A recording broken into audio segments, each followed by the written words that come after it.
Hommes toxiques, 7 plus 1 profil nuisible.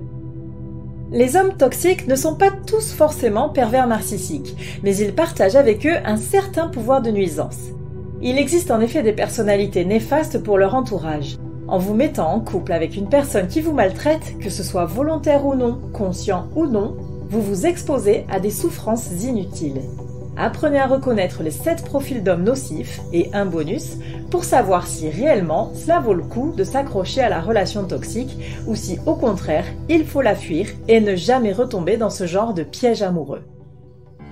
Cette réflexion est tirée d'un article du site internet www.pervers-narcissique.com dirigé par Pascal Couder, psychanalyste et psychologue clinicien, co-auteur de l'ouvrage de référence La manipulation affective dans le couple, faire face à un pervers narcissique.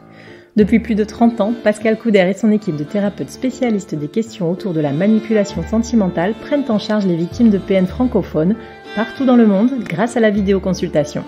Rendez-vous sur pervers-narcissique.com pour accéder gratuitement à une multitude de ressources précieuses. Qu'est-ce qui permet de qualifier un comportement de toxique ? Lorsque les agissements d'une personne sont préjudiciables envers une autre sur le plan émotionnel, alors que la relation interpersonnelle est basée sur un postulat de bienveillance, on peut la qualifier de toxique. En général, les hommes toxiques s'avèrent nocifs pour leur partenaire ou leur entourage parce que leurs comportements répréhensibles viennent s'insérer dans une dynamique censée reposer sur l'amour. Cette contradiction entraîne des dysfonctionnements de 4 ordres. 1. L'impact négatif sur la personne qui subit la toxicité.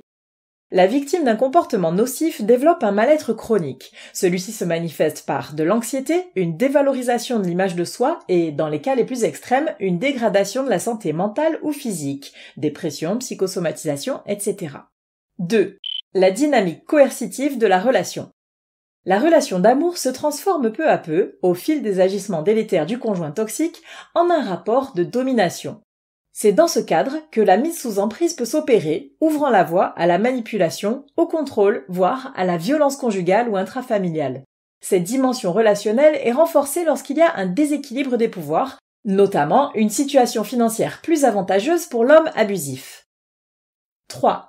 L'irrespect du partenaire. Pour s'affairer à faire du mal à la personne qui partage sa vie, il faut n'avoir aucune considération pour elle. Cela va des critiques incessantes au dénigrement plus général, en passant par toutes les attitudes passives-agressives, mais aussi par l'humiliation, les insultes et autres formes de violence morale. 4. La chronicité des comportements toxiques. Plus les comportements délétères sont répétés et durables, plus ils sont toxiques. Les microtraumatismes cumulatifs peuvent mener jusqu'à un état de stress post-traumatique complexe.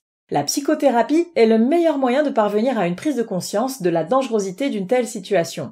Malheureusement, celle-ci s'installe le plus souvent de façon si insidieuse que même la victime peine à la qualifier d'anormale.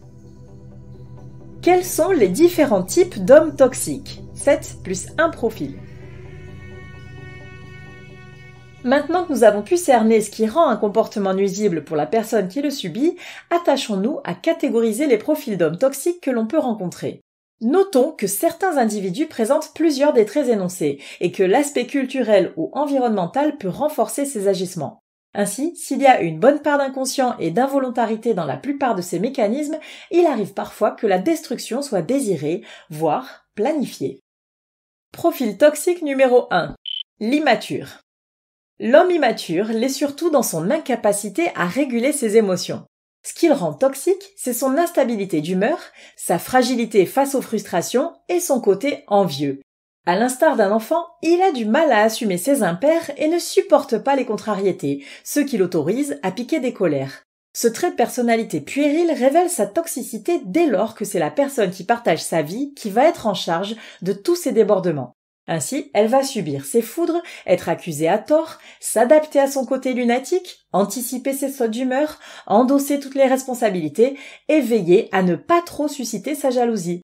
Il ne s'agit pas là de jalousie au sens de l'adultère, mais bien d'accomplissement personnel. L'immature n'aime pas voir l'autre réussir et ne sait pas se réjouir du bonheur de ses proches. Face à lui, il faudrait donc minimiser ses victoires et dissimuler sa satisfaction pour garantir la paix dans le ménage. Cette adaptation dysfonctionnelle constitue aussi de l'abus émotionnel. Profil numéro 2. Le contrôlant. L'individu toxique contrôlant est avant tout un anxieux. Il calme sa crainte et ses doutes en instaurant un semblant de maîtrise de tout son environnement. Sa paranoïa le pousse au harcèlement et aux accusations fallacieuses dans une démarche de prêcher le faux pour savoir le vrai. La personne qui se trouve sous son joug ressent le stress permanent d'être placée sur le banc des accusés et doit se justifier sur tout, sous peine de menaces et de remontrances. Ce qui-vive perpétuel est épuisant et vient à bout de toutes les résistances, ce qui prédispose à la mise sous emprise. Profil numéro 3. Le misogyne. Parmi les hommes toxiques qui bénéficient du pire héritage culturel et sont donc susceptibles de le perpétuer, on retrouve les misogynes. Ce sont des machos autoritaires qui ont une piètre opinion de la femme, sauf éventuellement de leur mère, parfois érigée au rang de sainte. Ils sont très souvent infidèles et maltraitants, au point d'en devenir violents. Pour eux, la jante féminine est inférieure à la jante masculine. Elle est là pour servir les mâles, satisfaire leurs besoins et se présenter en faire-valoir. Autrement dit, la conjointe est instrumentalisée, objectifiée et déniée, ce qui porte une grave atteinte à l'image de soi. Profil numéro 4. Le manipulateur. Le manipulateur est toxique par son appétence pour les jeux de stratégie. Menteur, cachotier, prêt à braver les interdits pour parvenir à ses fins, sa valeur morale est proche du néant. Il dispose d'un ego conséquent qui le place au-dessus de tous les hommes et de toutes les lois. Il tire une véritable jouissance à jouer au plus malin, sans se soucier des préjudices causés à autrui. On peut l'expliquer par un trouble narcissique, sans nécessairement aller jusqu'à la perversion. Profil numéro 5. L'égocentrique. L'homme toxique autocentré se situe entre l'immature et le mégalomane. Tout doit tourner autour de lui, car rien n'importe plus que son bien-être. Il agit le plus souvent en passe-droit, en exception qui confirme la règle, en égoïste qui place son propre bénéfice en premier. N'attendez pas de l'égocentré qu'il respecte vos limites, qu'il éprouve de l'empathie ou qu'il se sacrifie par amour pour sa compagne ou pour ses enfants.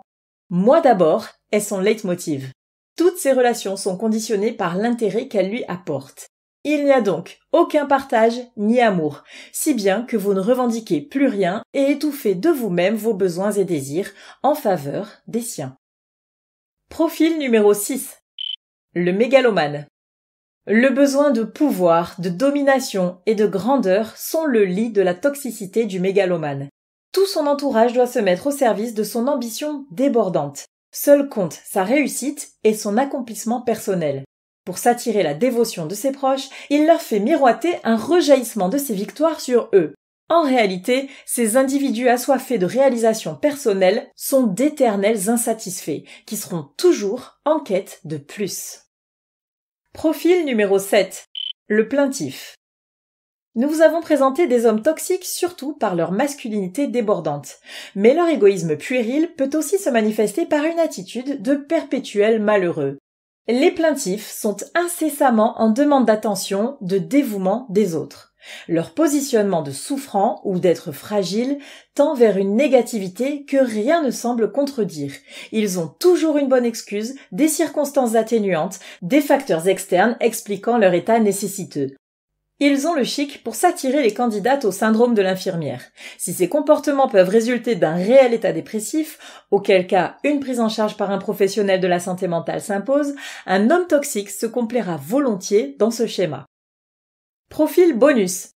Le pervers narcissique. Si vous avez effectué notre test gratuit en ligne de détection d'un individu potentiellement MPN et que celui-ci s'est avéré positif, il y a de fortes chances pour que la personne à laquelle vous pensez présente la plupart de ces comportements, si ce n'est tous. En effet, ces agissements évoquent la majorité des troubles du sujet narcissique pathologique, mais aussi de ses techniques de manipulation sentimentale de prédilection. La différence entre les traits de personnalité décrits et la structure psychique du vampire émotionnel, c'est que celui-ci éprouve du plaisir à constater la détresse de sa victime. C'est au-delà de la simple indifférence concernant son sort. C'est bien de la perversion, du sadisme et du machiavélisme, sans espoir de changement. Nous avons vu que les hommes toxiques adoptent différents types de comportements qui mènent à une surcharge des efforts adaptatifs de la personne partageant leur vie. C'est en cela que leur attitude peut être un véritable poison qui finit par menacer le bien-être de celle qui subit la situation. Dans tous les cas, cela s'inscrit dans une dynamique de couple dysfonctionnelle qu'il faut impérativement enrayer. Soit l'homme toxique est capable de remise en question et affiche une volonté sincère de changer pour parvenir à un rapport respectueux de l'autre, soit il faut rompre les liens néfastes. C'est à vous de fixer vos limites.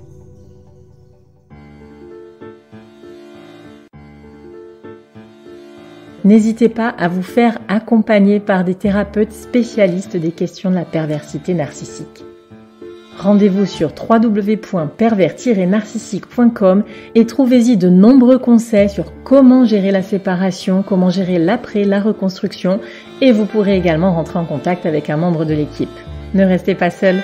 Merci d'avoir écouté ce podcast. Rendez-vous très prochainement pour un nouvel épisode. N'hésitez pas à vous abonner pour ne rien manquer des prochaines publications. À très bientôt.